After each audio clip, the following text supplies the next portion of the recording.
मैं बार बार इस चीज को क्लियर कर रही हूँ और आप मेरा स्टार्टिंग से लेके अभी तक कोई भी इंटरव्यू देखेंगे, कोई भी क्लिप देखेंगे, मैंने कहीं ये नहीं बोला कि मैं साध्वी जब हूँ। इंसान कुछ करने जाता है तो सवाल उस पे उठते ही हैं। इतिहास उठा के देखिए, सवाल हर किसी पे उठते हैं, मुझ पे भी उठ रहे हैं। कोई महाकुंभ 2025 में अपनी खूबसूरती और सात्विक वेशभूषा से चर्चा में आई हर्षा रिजारिया फूट फूट कर रोती नजर आई। हर्षा रिजारिया ने छवि खराब होने से परेशान होकर महाकुंभ छोड़ने का फैसला किया।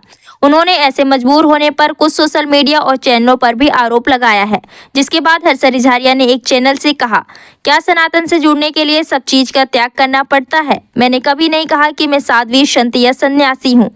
मुझे सिर्फ ईश्वर की भक्ति करना अच्छा लगता है। उन्होंने यह भी कहा कि अब मुझे महाकुंभ से 2-3 दिन में जाना पड़ रहा है। महाकुंभ में 1 महीने के लिए आई थी, लेकिन मेरे साथ साथ गुरुदेव को बहुत अपमानित किया गया। अब गुरुदेव से नजर नहीं मिला पाऊंगी। अब यहाँ से वापस उत्तराखंड जाऊंगी, वही मेरा घर भी है। साथ ही पूछा कि पाश्चात्य संस्कृति छोड़कर सनातन संस्कृति में आना क्या कोई गुनाह है? मेरे गुरुदेव कैलाश नंदगिरी को भी बहुत बुरा कहा गया। मैं यह नहीं सुन सकती। सभी लोगों को एक महिला के बारे में कुछ बोलने से पहले ध्यान रखना चाहिए। आप भी सुनिए मीडिया से बातचीत करने पर हर्षा रिजारिया ने और क्या कुछ कहा। सनातन से जुड़ने के लिए क्या हर चीज का त्याग करना पड़ता है?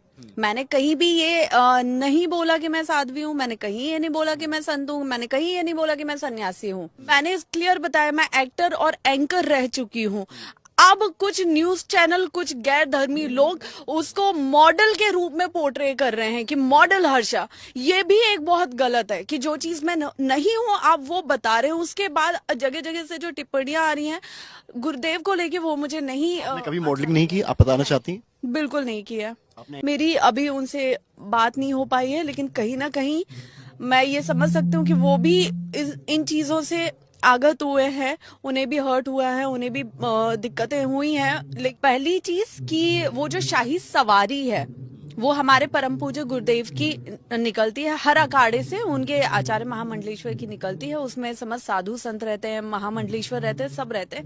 लेकिन उसके साथ साथ जो उस परिवार से जुड़े हैं, उस अखाड़े से जुड़े हैं, अपने गुरुदेव के चरणों में हैं, वो सारे भक्त भी उन शाही सवारी में रहते हैं, रथों पे रहते हैं। और सिर्फ बात उस गाड़ी की नहीं थी, उस रथ की नहीं थी जिसमें मैं बैठी हूँ। मैंने वहां पे देखा कि जितने भी और तमाम अखाड़ों से, आश्रमों से शाही सवारी निकली है, उनमें भी बहुत भक्त बैठे हुए थे।